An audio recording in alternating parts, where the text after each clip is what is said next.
Hello everybody, I am still working my way through the Booker International Prize nominees long list.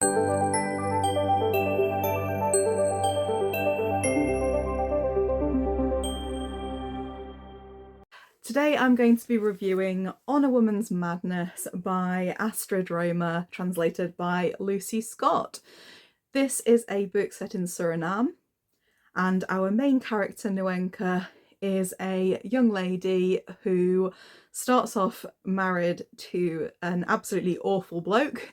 We don't find out just how awful until later on in the story. And basically she runs away from home to live in Paramaribo, and there she starts to forge a life of her own. It's a poetic prose novel. It's told in a bit of a non-linear way, although when I say non-linear, it does kind of move forward in time. It just jumps backwards and forwards quite a lot. And often when you have books that are poetic like this and that don't necessarily follow the most kind of straightforward timeline, it's really confusing trying to figure out exactly what's going on. And I found the same thing with On a Woman's Madness. There's creativity and there's clarity, and you need a bit of a combination of the two. Having said that, there is some of the most beautiful writing I have read in a long while here. The prose is just gorgeous. It's poetry. If you're a fan of the writing of Toni Morrison, Alice Walker, you'll probably find something to love here, because the writing is just so beautiful and sensual and yeah, powerful and emotive at many intervals. This book starts off in childhood, in Noenka's kind of childhood, and we don't spend that long in her childhood, but we do get some stories and we do get a bit of family background. It's difficult because there are so many stories here that I would have wanted kind of a little bit more information on. For example, there's a story where we find out about her grandfather and her father and how they grew up on this plantation. The rich guy that owned the plantation was quite fond of some of the people who, I believe they were enslaved, and when he passed away, because he was so fond of the main character's grandfather, he inherited the, what's it called? The big house, the estate. We've got so many little stories here. So for example, they have big, I don't know what that is. That's a snake, a big snake. They have big snakes living in the house, of which the landowner was very fond of. And one day, Noenka's father comes across a snake smothering, strangling a child, and becomes very upset. He goes back to the stronghold and he kills the snakes that are living there. And obviously that's very frightening for the grandfather, because, you know, the snakes are so beloved by the chap who runs the runs the estate. You know, like I said, there's some very kind of interesting kind of family history storylines there, but it's very much just, you know, just a couple of pages, and then we never really hear about it again. So there's so much missed opportunity for actually exploring these stories in greater detail from a kind of family saga point of view.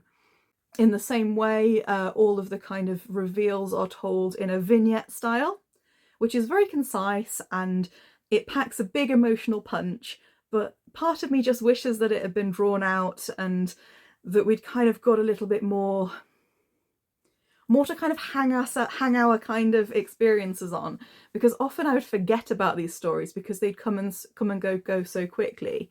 So yeah, I think it might have packed a bit more of an emotional punch if the story had been longer, because it's only a couple of hundred pages. I think it's about 230, 220 pages long. I mean, the other option would have been to condense it into genuine kind of poetry, because it's a little bit too long-winded for just, you know, just a novella that's based purely around the kind of vibes and ideas rather than being a full-blown story. So I think in a way what I'm trying to say is it could have been longer, it could have been shorter, but it's a kind of halfway in between kind of setup. There are definite bits of this book that I will look back and remember, and that there was some beautiful writing about grief when Noenka loses her mother. The writing is really, really powerful. It would have been even more powerful, possibly, you know, absolutely tour de force writing, if we'd spent more time getting to know Noenka's mother. Because although we feel things from Noenka's point of view, we don't really get to know the mother. We don't really get to know her mother much. We just know that Noenka loves her very much, is very attached to her, but we don't get much of a feel for her as a character. So if it wanted to pack an even bigger emotional punch, possibly having it as more of a family saga, more of a 600-page book. So like if it was 3 times as long, you know, not only would we have the gorgeous writing, but we'd also probably have a little bit more information to kind of base our opinions on. In terms of the actual love story, it's not always exactly clear where Noenka's heart lies, because although the central romance and perhaps the way that the book is being advertised, you know, to current day audiences is that the main romance is between Noenka and Gabrielle. And Gabrielle kind of comes into the story later on. And Gabrielle is a woman that Noenka stays with. She's very much taken into the household after her relationship with Ramses is... I can't remember exactly what happens to them. They're still kind of together when she moves in, but I think there's some kind of societal disapproval or something. So because she's not technically married or something, she goes and lives with Gabrielle because that's, you know, the respectable thing to do. But some of the writing, like when Ramses dies, you get an impression, you know, that's where she really falls apart, and that's, you know, where and that kind of romance with him felt very genuine as well. Essentially, he dies following on from, she has a termination of pregnancy because she doesn't want to be a mother. She doesn't want that future for herself, but he is absolutely heartbroken by the decision, and yeah, doesn't survive. Following on from that, I think he takes his own life, and then obviously she's very destroyed by that, and she misses him very much because they had such a close relationship. Because Noenka has several relationships with several people throughout, even though it's only focusing on a very, very small kind of part of her life, it's almost got that kind of autobiography kind of feel, because in real life people do have multiple relationships with many, many people, but when we're reading books, we're kind of trained in a way to focus just on the one or just on the two. Whenever we're reading narratives, because of the way that it's usually presented to us, it's easy to just have a love story that's, you know, either kind of they're in love with one person and then there's the real deal. You know, I can think of several books that kind of go through that kind of thing, but with Noenka we get more of a kind of memoir style idea of, you know, the people that she's loved throughout her life. The ending is out of left field. It's very, very quick.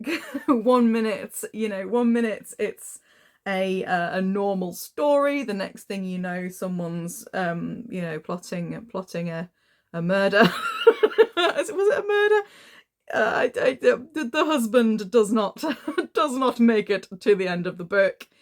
He's horrible.